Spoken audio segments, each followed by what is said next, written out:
Good morning, ninth standard. We were on the next point, that is one person, one vote, one value. So, in a democracy, every individual above the age of 18 has the right to vote without any discrimination based on color, sex, race, caste, or class. So, in democracy, we can see every person who is above 18 years, not below, has the right to go and cast their vote.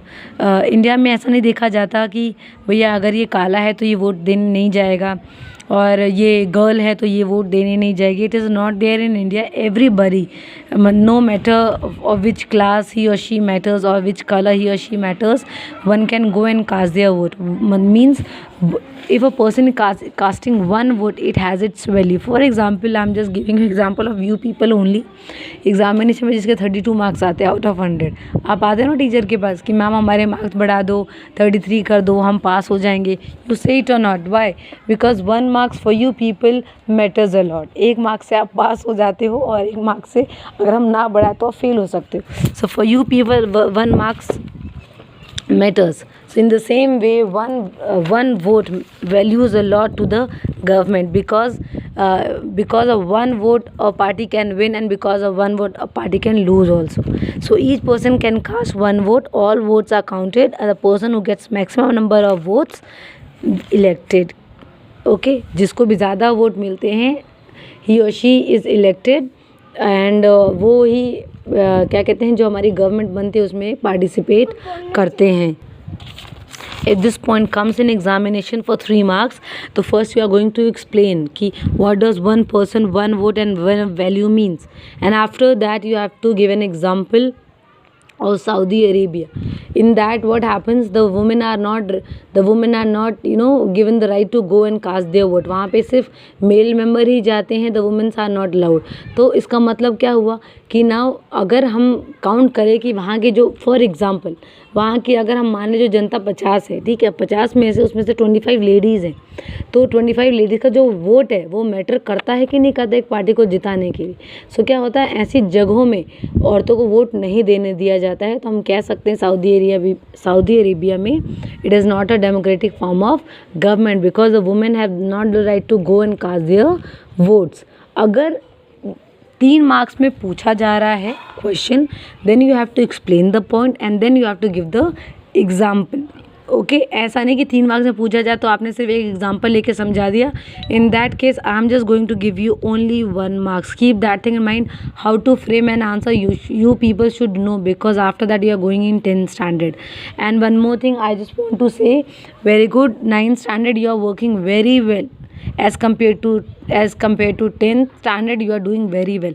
At least you are listening to what the teacher is saying, audios, videos, paper notes, everything you are doing so well. Very good, 9th standard. Third point that we are going in today, that is rule of law and respect for rights. Rule of law means a democracy government rules within limits set by constitutional law and citizen rights.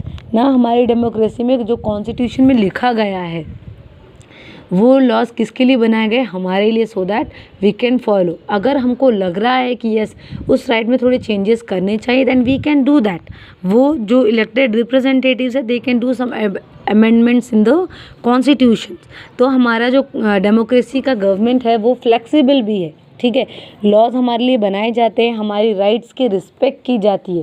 That you have seen that certain rights are there, fundamental rights are given to you people कि ma'am ये हमारा, you sometimes से ma'am ये हमारा right है, हम पूछेंगे questions पूछना सही बात है, but the thing is that if the teacher is teaching, है ना, अगर आप कुछ और टॉपिक से हटा कर पूछें, पहले चीज़ क्या होती है, टाइम वेस्ट होता है.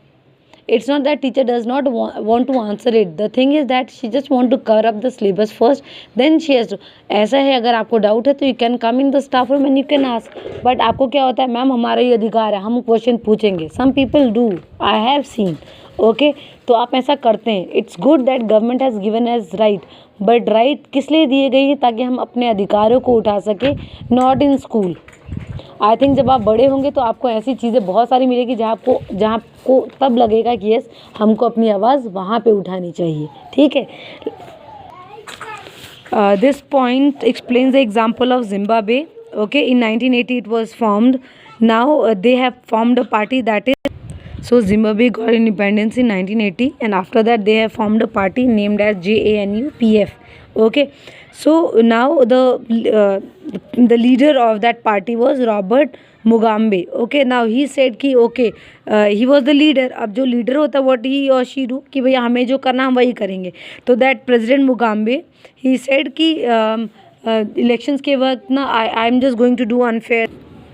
नाउ ये started doing unfair practices in election. Unfair means क्या होता है, लोगों को धमकाना, लोगों को बोलना कि हमको ही वोट दो, वोट बैंक खरीद लेना. These are the practices which he was doing during the elections. So the opposition party workers were harassed by their meetings were disrupted. Now Mugabe ने क्या किया जीतने के लिए, what he has done, he has started harassing the opposition party.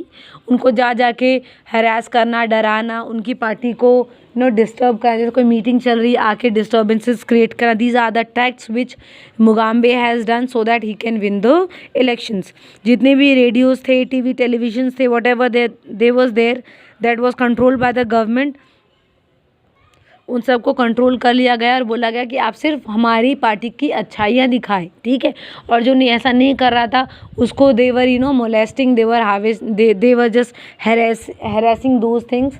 उन लोगों को परेशान कर रहे थे बार बार कि आप सिर्फ हमारी अच्छी चीज़ें दिखा so that people can come and give vote to our party only. So what is this is point called making laws और rule of law, respect for rights. It was not there in Zimbabwe because वहाँ पे कोई law बने ही नहीं थे. उन्होंने जो मुगाम्बे थे उन्होंने what ever he feels like he was doing that, लोगों के रिस्पेक्ट करना नहीं, उन्होंने लोगों के रिस्पेक्ट भी नहीं की. उन्होंने क्या किया, लोगों को डराया, धमकाया और उनको फोर्स किया कि वो उनको आगे ही वोट करते हैं ताकि वही जीते.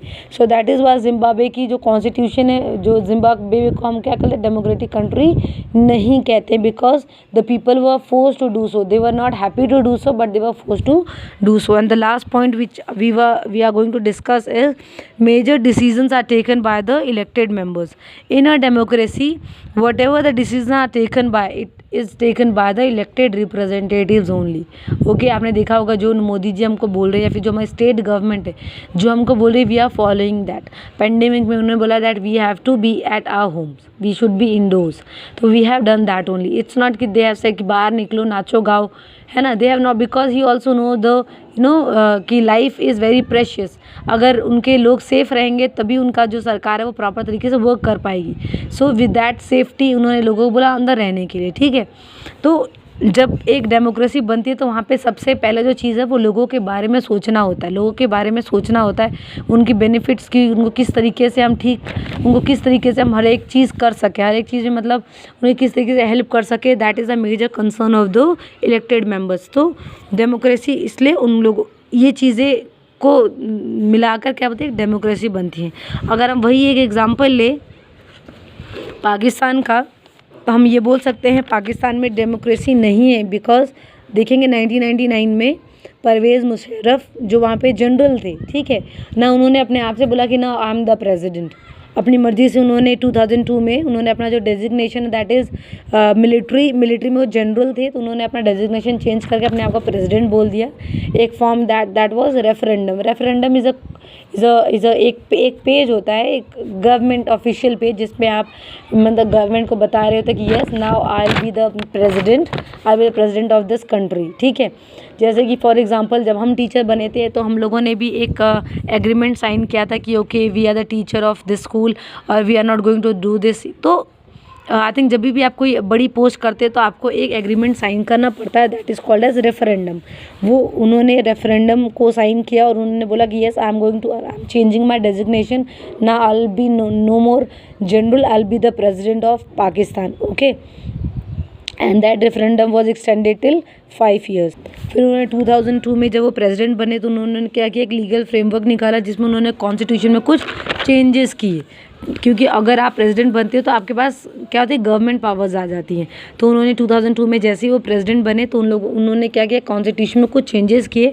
और जितने भी कैबिनेट मिनिस्टर्स हैं, ओके, उनको कौन रूल कर रहा था, मिलिट्री रूल कर रही थी, है ना.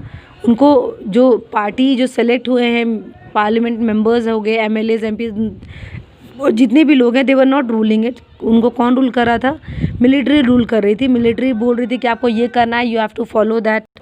I am just give you example ताकि आपको ये पॉइंट समझ में आ जाए, ठीक है। फॉर एग्जाम्पल मैं एक क्लास की बात बताऊँ, ठीक है। क्लास में एक मॉनिटर है जिसको किसने अपॉइंट किया हुआ है, क्लास टीचर ने अपॉइंट किया, ठीक है। फिर क्लास में कुछ ऐसे मस्कुलर बॉयज़ भी होते हैं, है ना, जिनकी बहुत पावर चलती है, वो अपने आप में ही मॉनिटर हो जाते हैं, यस मैं ही तो मॉनिटर हूँ, ठीक है। तो जो आपका मॉनिटर जो टीचर के द्वारा अपॉइंटेड है वो कुछ भी बोले आप उसकी नहीं सुनोगे, आप किसकी सुनोगे, वो जो मस्कुलर बॉय है उसके डर से आप उसकी बातें सुनोगे। तो जो भी मॉनिटर आपको बोलेगा आप हाँ हाँ करोगे, बट इनडायरेक्टली आप किसकी बात सुनोगे, उस बॉय की बात सुनोगे जो स्ट्रांग है।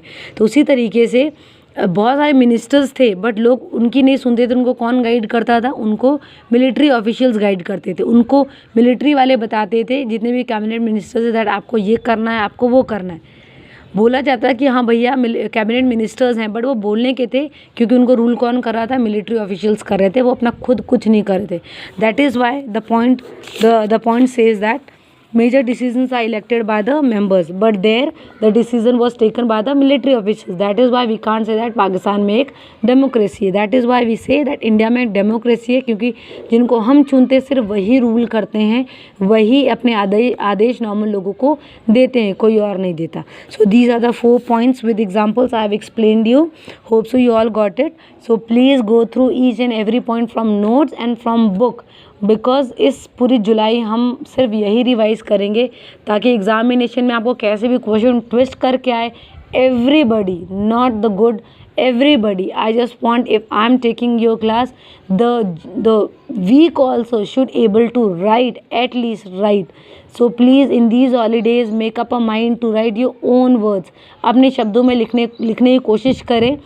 I will be giving you marks. I think I appreciate also if somebody gives examples, like मेरे एग्जाम्पल को छोड़े कोई और दूसरा एग्जाम्पल लेके भी समझाता है। I just appreciate that boy और अ गर्ल।